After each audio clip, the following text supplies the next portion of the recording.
અંકિત આ ફિલ્મમાં બહુ લેટર સ્ટેજમાં જોઈન થયો હતો. અમે લોકોએ મેં હિમાલય સાથે મળીને એક ડ્રાફ્ટ ફિગર આઉટ કર્યો હતો અને અંકિતની સાથે એવું હતું કે I been working with him for almost 12 years નાઉ.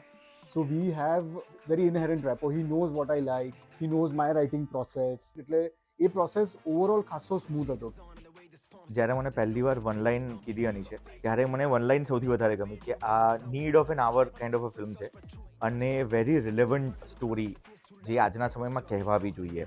અને આ છે ને પેલી આઈડિયા તરીકે પેલા સ્પેસમાં પણ બહુ ફિટ ઇન થાય છે કે સિનેમા છે કે થિયેટર છે કે એ સમાજનું રિફ્લેક્શન છે.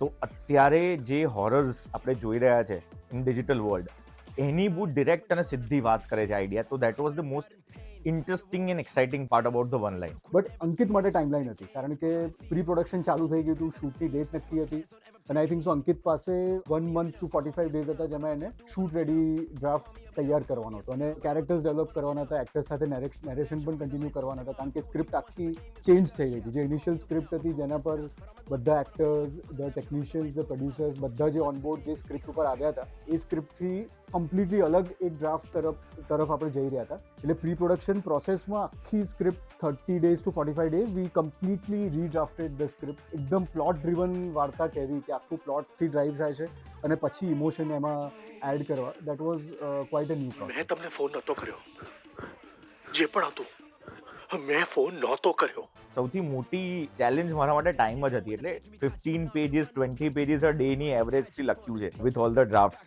એ સમયે જે રીતના એ વાર્તા એક્સપ્લોર થઈ હતી એ વાર્તા બહુ બધા વળાંકોમાં જઈ રહી હતી, બહુ બીજી દુનિયામાં જઈ રહી હતી. તો એમાં બહુ બધા વિશ્વ ના ખોલીએ. જો વર્લ્ડ બિલ્ડિંગની વાત કરીએ તો આ એક જ વર્લ્ડ છે, એની અરાઉન્ડ રહીને વાત કરીએ તો એ સૌથી ચેલેન્જિંગ પાર્ટ હતો. એ અનીશ જોડે બાઉન્સ ઓફ કર્યો અને he got convince on that.